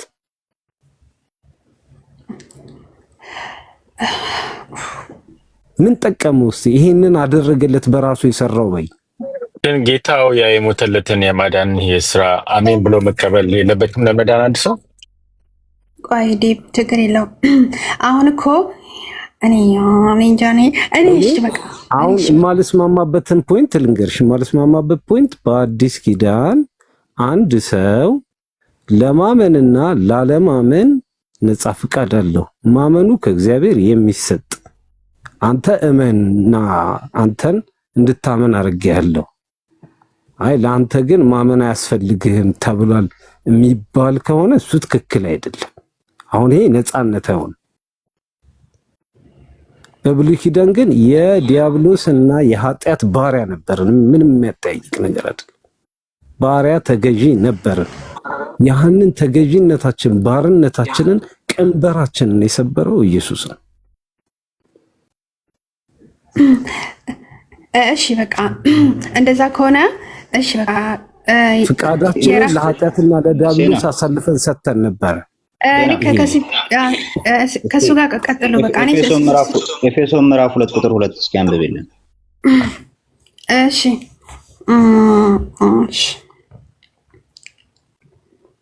ኤፌሶን ምዕራፍ 2 እሺ ቁጥር ስንት ነው? ሶሪ ቁጥር 2 እሺ ኦኬ እንደዚህ ይላል።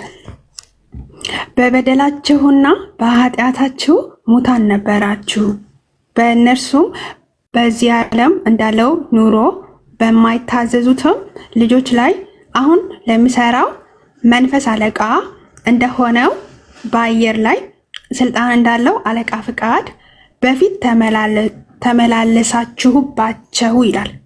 በማን ፍቃድ? ቆይ በማን ፍቃድ ተመላለሳችሁ ነው የሚለው? በራሳችሁ ፍቃድ ይላል አይደል? በራሳችን ፍቃድ። እስኪ አንብቤልን እስኪ በራሳችን ፍቃድ የሚለው እንደገና። እሺ ኦኬ በበደላችሁና በኃጢአታችሁ ሙታን ነበራችሁ ይላል። ከዛ በእነርሱም በዚህ ዓለም እንዳለው ኑሮ በማይታዘዙትም ልጆች ላይ አሁን ለሚሰራው መንፈስ አለቃ እንደሆነው በአየር ላይ ስልጣን እንዳለው አለቃ ፍቃድ ይላል። በፊት ተመላለሳችሁ። በማን ፍቃድ? በአየር ላይ ስልጣን እንዳለው ፍቃድ ይላል። እሱ ማን ነው? በአየር ላይ እና በእኛ በሰው ላይ ይላል እንዴ? በአየር እኮ ነው አይደል? እዚህ ጋር በሰው ላይ እኮ አይልም። በሰው ፍቃድ አይልም። በራሳችሁ ፍቃድ አይልም። በራሱ ይኸውልህ፣ በእናንተ ላይ ባለው ፍቃድ እኮ አይደለም እኮ ይሄ በእኛ ላይ ባለው ፍቃድ አይደለም የተመላለሰ። እኛ ፍቃዳችን ለሱ ሰጠነው ራሳችን እንጂ እሱ አስገድዶ የጫነበት ነገር የለም እኮ። እዚህ ጋር ተመላለሳችሁ በሱ ፍቃድ፣ በአየር ላይ ስልጣን ባለው ፍቃድ ተመላለሳችሁ ሲለን ፍቃዳችንን ለሱ መስጠታችንና ለሱ ራሳችንን ማስገዛታችን እንጂ እሱ አስገድዶ እንደገዛን እሱ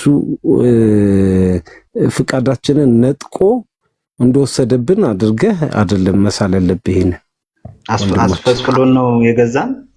አስፈቅዶን ነው፣ በፍቃዳችን ነው የገዛነው። በፍቃዳችን ለሱ ፍቃዳችንን ሰጠን። ተመላለሳችሁ አስፈቅዶ አላልኩም የሚለውን አማርኛውን አልጠቀምኩም እኔ እኮ። ታዲያ ካላስፈቀደን አልተጠቀምኩም እኔ አማርኛ።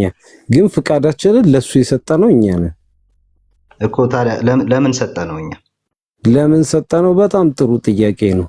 ነፃ ፍቃድ ስላለንና ፍቃዳችን የኛ ስለሆነ የኛን ፍቃድ ያንተ ፍቃድ ይሁን ብለን ሰጠነው እኮ። ነፃ ፍቃድ ካለን ለምን እምቢ አንለውም? ለምን እምቢማ ማለት እንችል ነበር። ፈቀድን አፈለግን እኮ። ለምን ሁሉ ሰው እንዴት ሁላችን እንዴት እሱ ይሻለናል አለን? ለምን እኮ ለምን?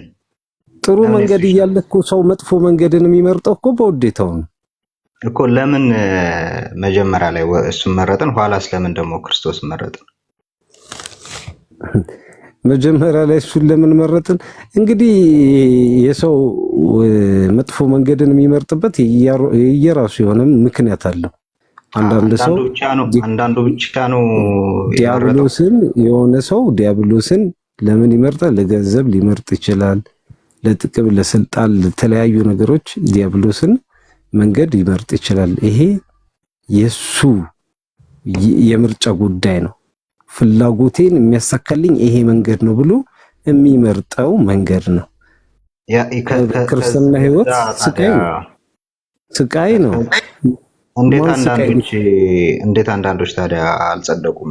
እንዴት ሁሉ ሰው አየር ላይ እንዳለው ስልጣን ፍቃድ ተመላለስ? ስለ ብሉይ ነው የምትነግረኝ እንዴ?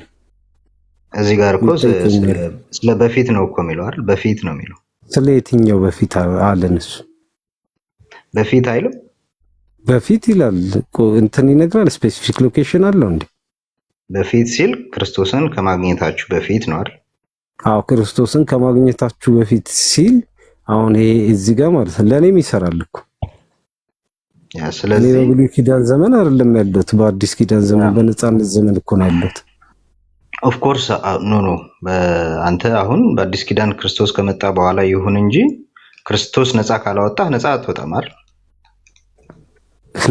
ክርስቶስ ለነፃነቴማ ሞተ እኮ ለነፃነቴ ካላወጣህ ክርስቶስ ነፃ ሳያወጣህ ነው ነፃ ያወጣኸው። ክርስቶስ ነፃ ያወጣኝ በቀራንዮ አደባባይ ሲሰቀልልኝ ለዓለም ኃጢአት ሲሞት ሁሉ ሰው ነፃ ወጣ። አዎ ነፃነትን አገኘ። የመዳንንም የመሞትንም ነፃነት እጁ ላይ ተቀበለ። ሳያምን ማለት ነው። ሳያምን ነው። በውስጡም የመዳን ነፃነት ተሰጠው። በውስጡም እንትን ሳይል ማለት ነው። በውስጡም እግዚአብሔር መንፈስ ቅዱስ በውስጡም ሳይሰራ እንዲሁ ዝም ብሎ በራሱ የሰው ልጅ ኃይል አገኘ በጎ መሆን። የተሰዋልን ጌታ የተሰዋልን ለኛ የመዳንን መንገድ ሲያመቻችልን አይደለም። ይሄ ዩኒቨርሳሊዝም። እስኪ እንደገና አንብቢለት ዘፍጥረት 6:5 ነው። እስኪ እንዴት ነው የምትረዳው? እስኪ ዘፍጥረት ምዕራፍ 6 ቁጥር 5 ምን ይዘህ ነው አልከኝ? አሁን ዩኒቨርሳሊዝም ምዕራፍ 5 ነው። ካናን ጠፋብኝ። ምዕራፍ 6 ቁጥር 5 እሺ ኦኬ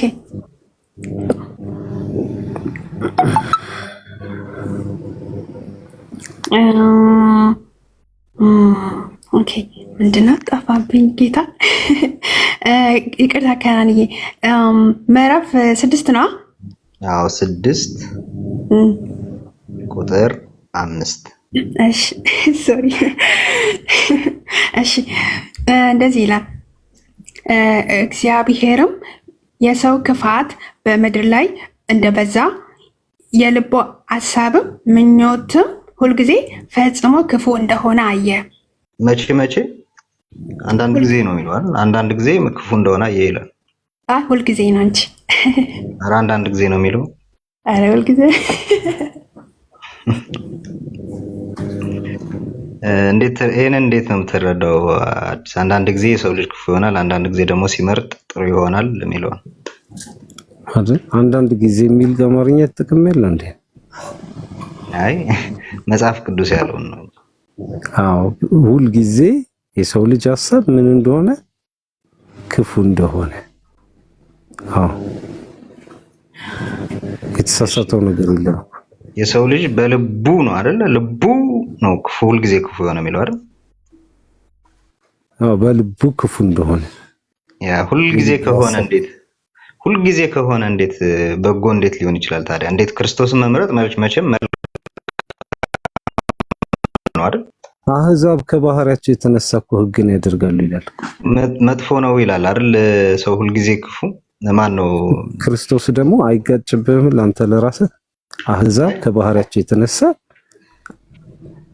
ምን ይሰራሉ? ሕግን ያደርጋሉ የሚለው ከዚህ ጋር አይጋጭብህም? አይጋጭም። እሱን እንትን ብለዋል። አይ ክርስቶስን ሲያገኝ ብቻ ነው መልካም ነገርን መስራት የሚችለው ስላልከኝ ያ እሱን እኮ እንመጣበታለን፣ ችግር የለውም። ግን አሁን ይሄንን እስኪ እንትን እለውና መልካም ነገርን መስራት ብቻ ሳይሆን መልካም ነገርን መምረጥ ራሱ መምረጥ ይሄ የተሻለ ነው ብሎ ማለት አሁን የሰው ልጅ ሁልጊዜ በልቡ ክፉ ነው አይደለም? ሁልጊዜ በልቡ ክፉ ነው። መቼ ነው ታዲያ መልካም የሚሆነው? በክርስቶስ ሲሆን ነው። በክርስቶስን መምረጥ መልካም ነገር ነው አይደል? መልካም ነገር ሳይሆን መልካም ነገርን መምረጥ እኮ መልካም ነገር ነው። መምረጡ ራሱ መልካም ነገር ነው አይደል? ነው አይደለም? ክርስቶስን መምረጥ መልካም አይደለም? ክርስቶስን መምረጥ መልካም ነገርን መምረጥ እንጂ መልካም ነገር አይደለም። መልካም ነገር የሚሆነው አማርኛውን አምታታብኝ። ክርስቶስን መምረጥ ክርስቶስ ነፃ ያወጣኛል ብለህ ክርስቶስ ለኔ ተሰውቷል ብለህ መምረጥ ይሄ መልካም ነገር እንደሆነ አውቀህ መምረጥ ነው እንጂ ገብቷል? እንጂ ክርስቶስን መምረጥ መልካም አይደለም። መልካም ነው። ያ ስለዚህ ክርስቶስን መምረጥ መልካም ነው። አዎ እሺ። ስለዚህ አንዳንድ ጊዜ ነው ማለት ነው የሰው ልጅ በልቡ ክፉ የሚሆነው አይደል? ከቃሉ የተነሳ እኮ ነው እኛ እኮ ክርስቶስን የምናውቀው እንጂ በልባችን እኮ አይደለም እኮ ቃሉ ሲመጣል መልካም ነገርን ሰማ ከዛ መልካም ነገር በልቡ መልካም ነገር ይሄ ለካ መልካም ነገር ነው ብለህ መረጥክ። አገናዛቢ ህሊና ተሰጥቷልና። ከዛ በፊት ግን የነበረው መልካም ነገር አልነበረም። ክርስቶስ ስላልነበረ የምትመርጠው ነገር ስለሌለ በዛ ውስጥ ትመላለሳለህ። ምርጫ ስለሌለህ ነው እንጂ ምርጫ ቢኖርህ ኖሮ መልካም ትሆን ነበር። ምርጫ አልነበረንም ነው። አማራጭ ነው የሌለው እንጂ እንደው አማራጭ ቢኖር ኖሮ አማራጩን የጠፋው። ስለዚህ ክርስቶስ እንደ አማራጭ ነው የመጣው። ክርስቶስ መሆን አንድ ነገር የምነግርህ ማለት ነው። በሐዲስ ኪዳንም ማንም ሰው ከራሱ የሆነ ጽድቅ የለውም እኮ በሐዲስ ኪዳን ተቀላል። ይሄን ትገነዘባለህ? በሐዲስ ኪዳንም በክፋትም እንመላለሳለን፣ ግን በንስሐ እንመለሳለን በክርስቶስ በሆነው ቤዛነት እንጂ በራሳችን የሆነ ጽድቅ የለን። ስለዚህ አማራጭ ነው እንጂ የጠፋው። አማራጭ ቢኖር ኖሮ የሰው ልጅ በልቡ መልካም መምረጥ ይችል ነበር። በልቡ መልካም የሰው ልጅ መልካም የሚሆነው ከተሰራለት ስራ አንጻር እንጂ ከራሱ የመነጨ ከራሱ የወለደው መልካም ነገር የለም። መጀመሪያ ነገር ከተሰራለት ስራ አንጻር ክርስቶስ ስለሱ ታይቶለት ነው ሲመጣ ሲያምነው እኮ ከራሱ እኮ ወጣ። እምነቱ እኮ ከራሱ ነው የሚወጣው። የሱ የሆነ አይደለም። ከዛ በኋላ ያለው ህይወቱ እኮ እምነቱ ግን የራሱ ነው አይደል? ከራሱ ከልቡ ነው ያመነው። እምነቱ የራሱ ነው፣ ኑሮ ግን ከራሱ የሆነ አይደለም። ያ ስለዚህ ከልቡ መልካም ነገር ወጣ ማለት ነው። ከልቡ መልካም ነገር ወጣው። መልካም ነገር በልቡ አሰበ። ያ እኮ ከልቡ መልካም ነገር በልቡ መልካም ነገር አመነ። የሰው ልጅ እንደው አማራጭ ነው የጠፋው አይደለም። ማመን መውጣት አይደለም እኮ ግን ስለዚህ አማራጭ ነው የጠፋው የሰው ልጅ እንጂ መልካም ይሆን ነበር። ሁልጊዜ ክፉ ነው የሚለው አሁንም እኮ መልካም አይደለም። የሰው ልጅ በራሱ መልካም አይደለም። አሁንም ቢሆን በክርስቶስ የጸደቁ ሰዎች ራሱ በራሳቸው መልካምነት የላቸውም። በራሳቸው ብትፈትሻቸው እምነቱ ከማን ነው ታዲያ? እምነቱ ከማን ነው ታዲያ?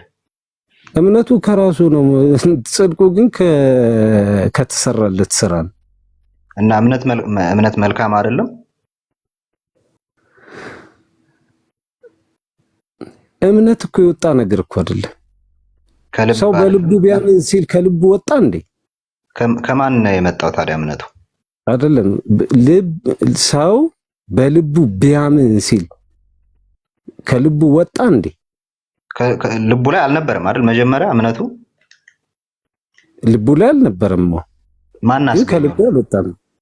ሰው በልቡ መጥፎ ነገርን ብቻ ያስባል የሚል ነው እንዲያነበብክልኝ እንትን ጥቅስ እስኪ አንብቤለት ድጋሚ።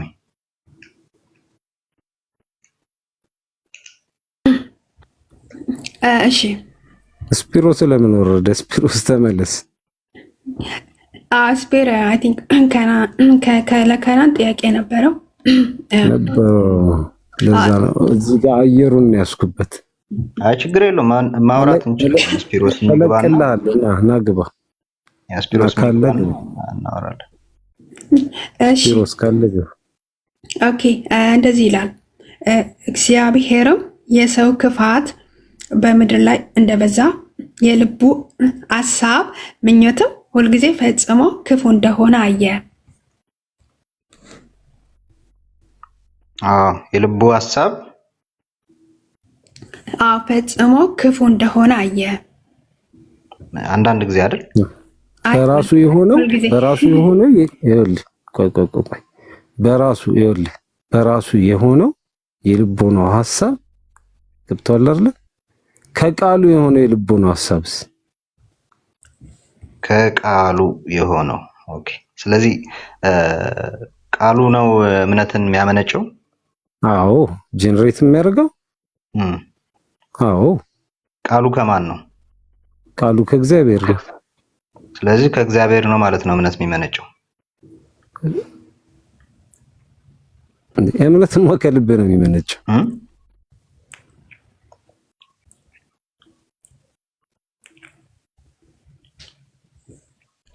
ኮዝ ሊሆን ይችላል። ቃሉ ኮዝ ነው እንጂ የመመንጨቱ ኮዝ ነው እንጂ እምነት የሚመነጨው ከልብ ነው። ስለዚህ ከሰው ልጅ መልካም ነገር ይመነጫል ማለት ነው። አንዳንዴ ከሰው ልጅ መልካም ነገር የሚመነጨው ከቃሉ ምን ሲል ነው? ሲወለድ ነው። ከቃሉ ወይም ደግሞ ቃሉን ሲሰማ ነው። ስለዚህ ከቃሉ እንትን ሲል ሲመነጭ ነው መልካም የሚያደርገው ወይንስ ደግሞ ቃሉን ሲሰማ ልቡ መልካም ነገርን ያመነጫል? ቃሉን ሲሰማ ልቡ መልካም ነገር ያመነጫል። ስለዚህ አንዳንድ ጊዜ ልቡ መልካም ነገር ያመነጫል። አሁን ለምሳሌ ነገሩን እንትን ካጠማዘዝ ነው አሁን አጠማዘን ወስደን ለሌላ ነገር ካልተጠቀምንበት በስተቀር እምነቱ የሚመነጨው ከቃሉ ነው። ምንም ይሄ የሚያጠይቅ ነገር አይደለም። ስለዚህ እምነቱን የሚያመነጨው የሚያመነጨው ቃሉ ነው አይደል? ቃሉ ነው። ቃሉ ሲዘራበት እምነት በልቡ ምን ይላል? ይበቅላል። ከራሱ ከሰውየው ልብ ማለት ልቡ ላይ ቃሉ ተዘራበት እኮ በጆሮ ገብቶ ልቡ ላይ ተዘራበት አይደለ? ያ የተዘራው ዘር እምነትን ምን ይላል? ያበቅላል። በቃ ስለዚህ እምነትን ያበቀለው እግዚአብሔር ነው አይደል?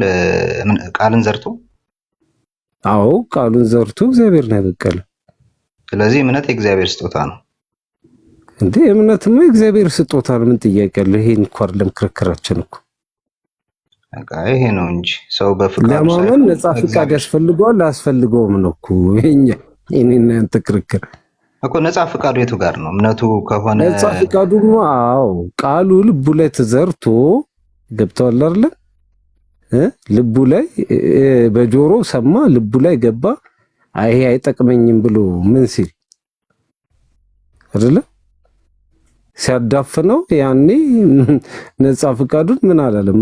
አልተጠቀመም። ምኑን ነው አይ ይሄ ቃል ለህይወት ይሆነኛል ብሎ ሲቀበለው ደግሞ ነፃ ፍቃዱን ተጠቅሟል። ለህይወት ይሆነኛል ያለው ምኑን ነው? ቃሉ። ስለዚህ ቃሉን ለህይወት ይሆነኛል ብሎ ማሰብ መልካም ነው አይደለም? መልካም ነው። ስለዚህ ከሰው ልጅ መልካም ሊመነጭ ይችላል ማለት ነው። አይ ለሌላ ነገር ስለተጠቀምክበት አልኩ እኮ ቅድም ነው። ቃል ጠብዝዘህ ለሌላ ነገር ካልተጠቀምክበት እኮ አልኩ ቅድም መጀመሪያ ሲጀምር ማለት አይ አይደለም ለሌላ ነገር ለመጠቀም ምናምን ሳይሆን ቃል ይገላል መንፈስ ግን ሕይወትን ይሰጣል ነው የሚለው መጀመሪያ ነገር። የቱ ቃል ነው የሚገለው? እሱማ ይሄኛው ቃል አልመረጠም። ችግር የለውም። ለማንኛውም አልመረጠም እና ቃልን ብቻ ስበን መግደያ አድርገን መጠምዘዣ አድርገን